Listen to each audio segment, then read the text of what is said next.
Hi, this is Zoe from The Whisper Tree, and in this video I'm going to be talking to you about how we can positively create and use our thoughts to create and co-create our reality, and the importance of being aware, very much aware of our feelings and our thoughts in any given moment and the impact that they have on our reality as well.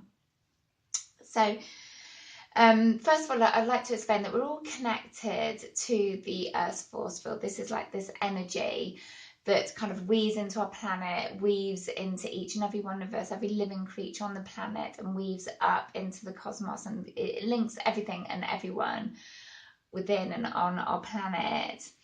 So, in other words, everything on the planet has an energy, is made of energy, and even to the point that our thoughts and our feelings and our intent has an energy, or is made up of an energy. And so mass consciousness is all connected through our thoughts and our feelings. And this is why we hear that this kind of saying that we are all connected, we are all one. Well, this is the case. Now, when we think about, what happened in 9/11, the scientists are very aware of the Earth's force field. They measure it, they monitor it, they very much know about it. And in this period of 2011, scientists were monitoring the Earth's force field, and they discovered at one point that there were these huge peaks in the energy in the Earth's force field. So they overlaid a calendar and saw that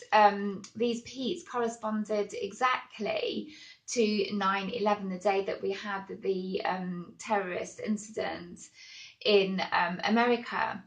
And so it clearly linked the two and proved the fact that mass consciousness was very much impacted by the event, and that people were all feeling terrible and horrified, or whatever they were feeling, and frightened, to the very point that because it was worldwide and media coverage was worldwide, and it actually corresponded to 15 minutes off the first plane attack on the Twin Towers.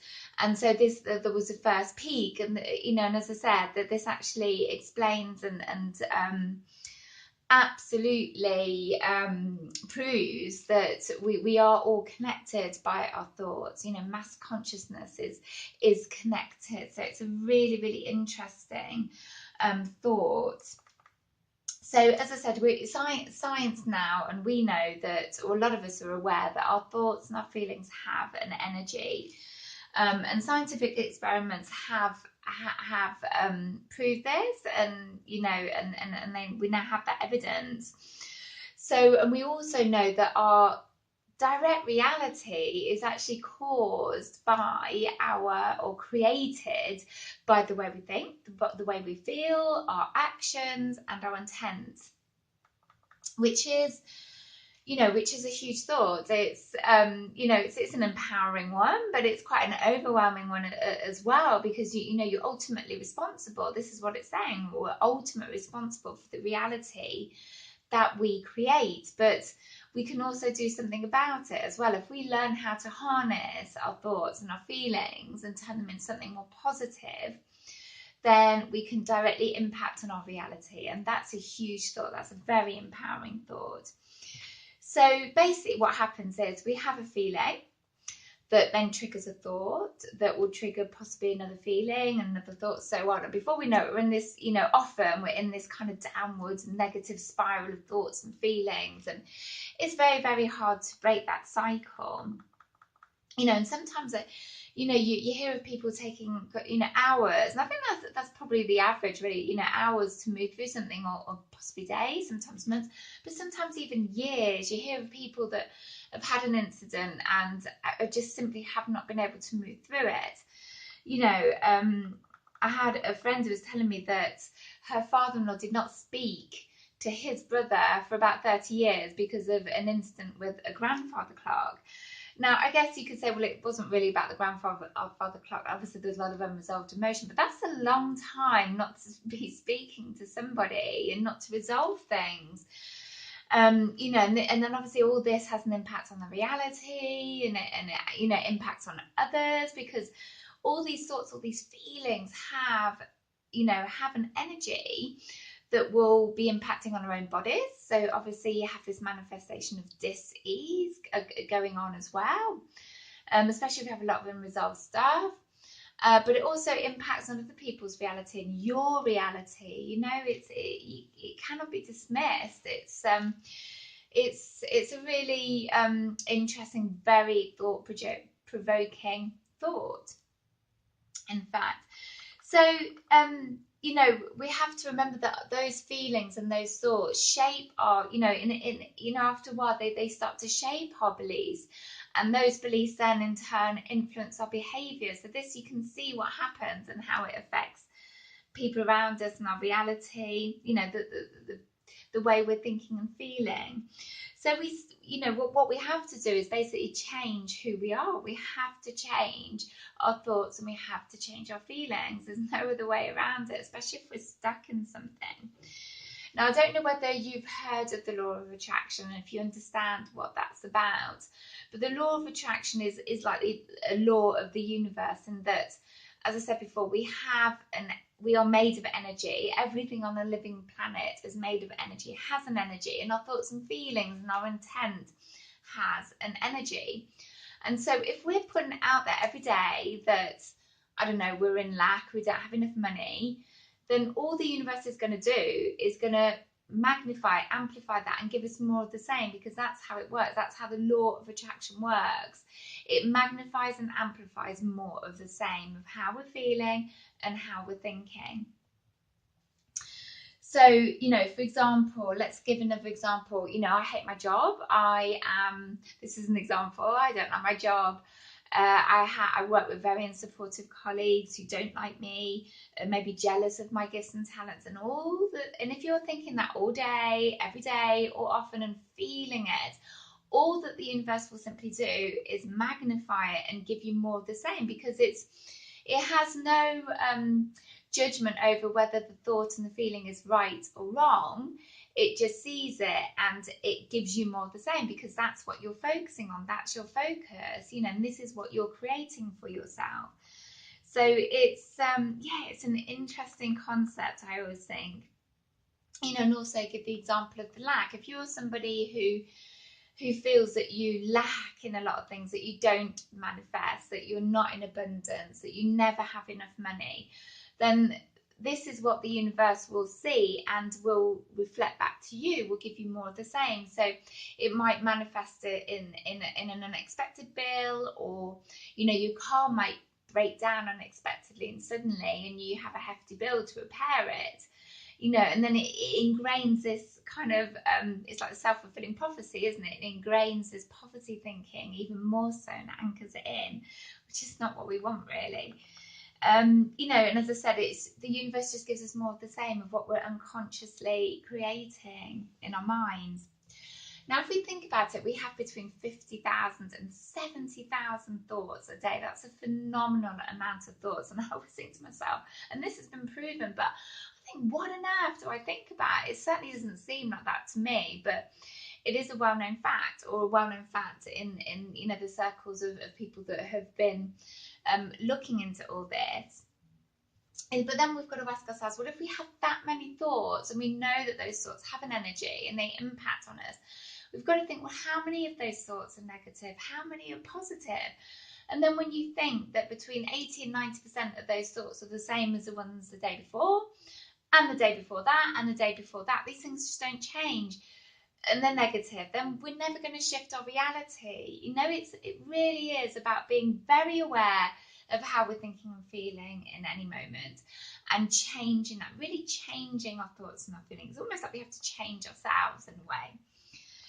I also want to talk to you about the victim mentality, and we hear this a lot, you know, that people love to kind of blame others. They love to think negatively and feel negatively. I think we all have a little bit of that in us, if I'm honest. You know, and it kind of, it's not that it feels good, but it's quite addictive. You know, we like to have a little moan, and we like people to kind of feel sorry for us and be on board with us, and it's all this sort of thing, and it's basically what we call victim mentality. But it's quite quite a convenient way of thinking, because you don't have to take responsibility, because obviously if things are being done to you, you are the victim. You don't have to take any responsibility, so you don't have to do anything. But nothing will ever change. And you, again, thinking of the law of attraction, you just, drawing more in, aren't you? More of the same, which is probably not what we really want. So to go back to this aspect, that we have to obviously change the way we think and change the way we feel, because our thoughts are incredibly powerful. These are the things that are co-creating our reality, but our feelings are even more so. So yeah, we could try and be positive and change our thoughts into positive thoughts, but it won't be enough. We have to change the way we feel, and I think a few people, when I teach this concept, really struggle with it, because they feel like they're lying to themselves, that they're kidding themselves. But it's not that. You have to bring in those more heartfelt, positive emotions into you when you're thinking about an unresolved situation. So, for example, if you want to create more and manifest more into your life and have more abundance, you have to feel simply like you are more abundant already. You're not thinking about how you're going to create that abundance. You have to think you are abundant, but you also have to feel that in your belly, because it's no good having those abundant thoughts if you don't really feel it deep down in your belly. So I'm hopefully making sense to you now. It's like we have to perceive the situation and see the situation as though it's already occurred, and we have to feel it. That's key. We have to feel it as though it's already occurred. Otherwise, we're just not going to shift anything. Believe me, I've tried. I've been there and I've been through all this. And it's like we have to be bigger than our thoughts and our feelings.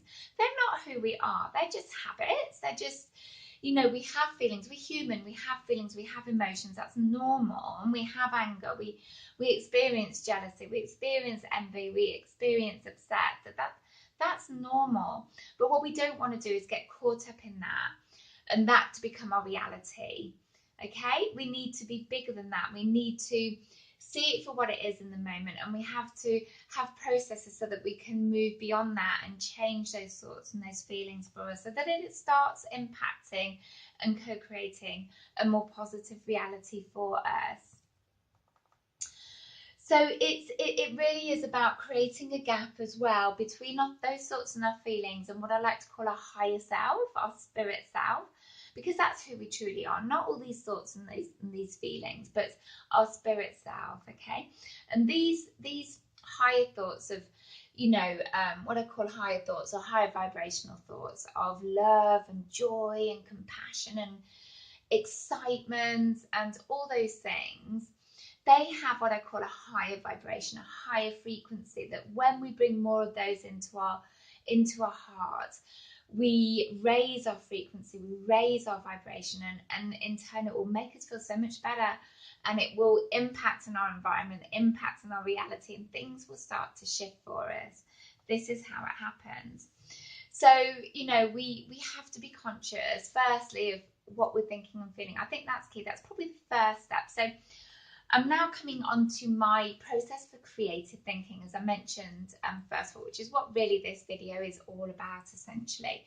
So creative thinking is, for me, harnessing our thoughts and our feelings and using visualization techniques and different things to co-create a more positive reality for us. So what I do personally is I wake up at about 5:45 every morning, and I spend a good 45 minutes on my creative thinking process. Now, before I did that, I was very aware that I was thinking certain thoughts, and one particular thought was going over and over in my head like a spiral, and it was very negative and it was very draining, and it was impacting on my reality. And I've had that thought for as long as I can remember. And I thought, it's time to release this. It's time to let go, because it's no longer serving me.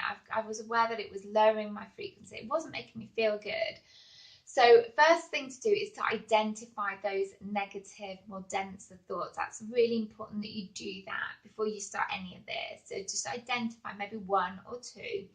You may have many, but it's important just to concentrate on one or two, because you can use this process over and over again as you shift through all these things to release them. And then I want you to think about what you'd like to change in your life. What specifically would you like to see changed in your life? Obviously, you want to release this negative thinking, but what would you like to manifest more in your life? Is it more wealth and abundance? Is it more friends? Is it, a bigger social network? Is it closer connections with your family? Is it a deepening spiritual understanding, more calm and inner peace and harmony and balance in your life? Whatever it is, you need to be aware of what it is you want to co-create in your reality, and you need to be aware of those more negative, denser thoughts. That's the first thing before you start any of this. And then, as I said, you look at your morning process. So you might, I feel it's better and more effective, and it will work more for you if you do this in the morning, if you possibly can, or even maybe last thing at night. But personally, I would start in the morning because it really sets up your day. It really sets that intent for your day. So I set my alarm. I have 2 alarms, one at 5:45. This is what I do, okay? You're under no obligation, but I'm just going to go through what I personally do, and then you can modify as you want. But this works for me, this routine. So I set one alarm at 5:45 in the morning, and then the second one goes off at 6:30, because then I have to get up and get on with my day. But as soon as I wake up, when I hear that alarm, I key into the emotion that I feel, and it's often quite a negative one. It's I don't know, at the moment I'm noticing that there's a lot of it's almost like fear in me. When I wake up, I don't know what the thought is, and I don't allow that thought to attach to that feeling. But I often feel this kind of angst straight away, and I think, okay, I'm going to feel this to let go. That's the first thing that I do. So it's kind of like a clearing process, and I set my intent. And as I said, your intent is hugely powerful because it has an energy. So you set your intent to feel that emotion. Don't think it. It doesn't matter what it is or where it comes from, and then you set the intent to let it go. So that's your clearing process, and that can be done throughout the day whenever you do feel something. Okay, and then you maybe identify again, go back into what you'd like to manifest for that day. I would start off with a daily routine of thinking about how you want your day to proceed. Maybe not think in terms of your life changes, but how you would like your day to proceed. So you've already identified what it is you want to let go of and what it is you'd like to manifest more in your life. So say if it is about feeling more comfortable at work. So you've woken up, you're obviously feeling a bit of angst around your work. So you tune into that feeling, don't worry about the thought, and you let go. And then you're going to think, okay, I want to go to work, and I want to feel supportive, and I want to, feel comfortable and happy to be there, happy to be surrounded by colleagues that, enjoy my company, are friends with me, support me. Whatever it is, okay, you bring that thought into you.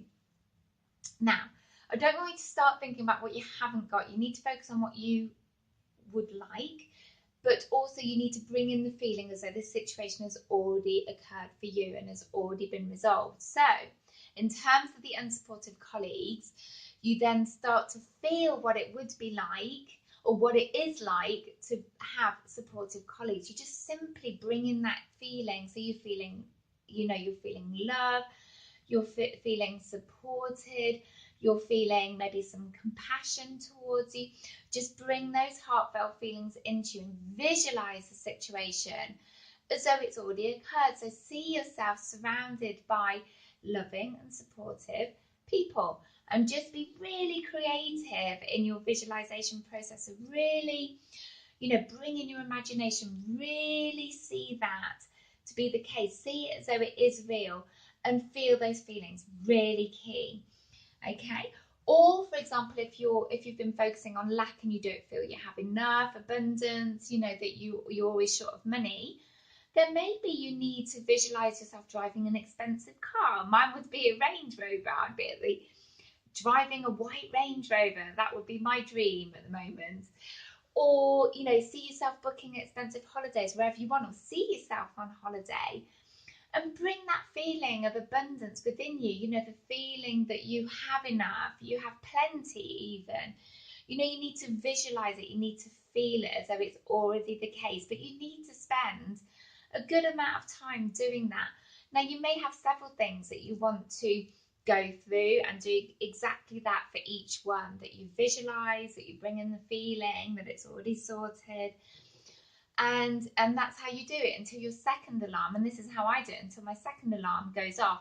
But just before that, you need to be grateful for what you already have. That's really key. Be grateful to the universe for what it's providing for you, what it's creating for you. That's such a key point, that you have to be grateful. Okay. And then simply intend to be the best person you can that day. That's another good thing to do, another good practice. So at the end, you are grateful for everything that you have, and that you intend to be the best person you possibly can for that day. Okay?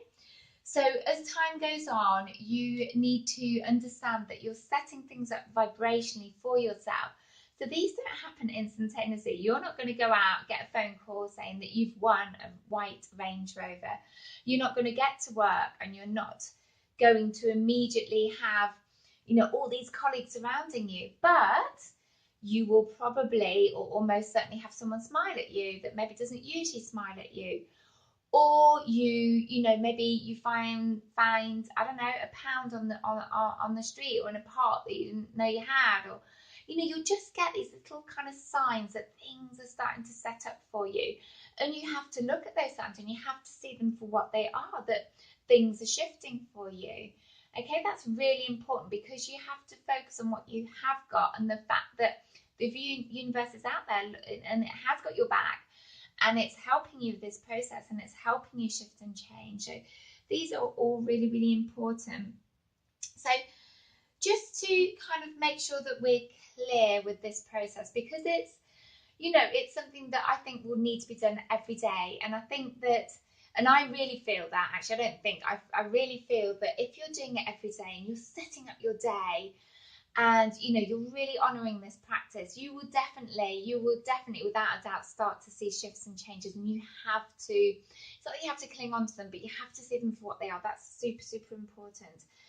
But just to make sure that we are clear, it's not about wishing that we have more money or wishing that we have more colleagues. It is about actually feeling that this is a situation that's already resolved, because you're setting up vibrationally first.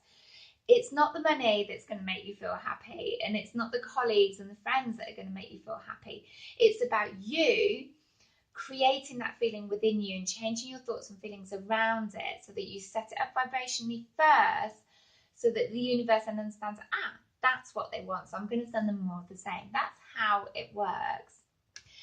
I hope you enjoyed this video.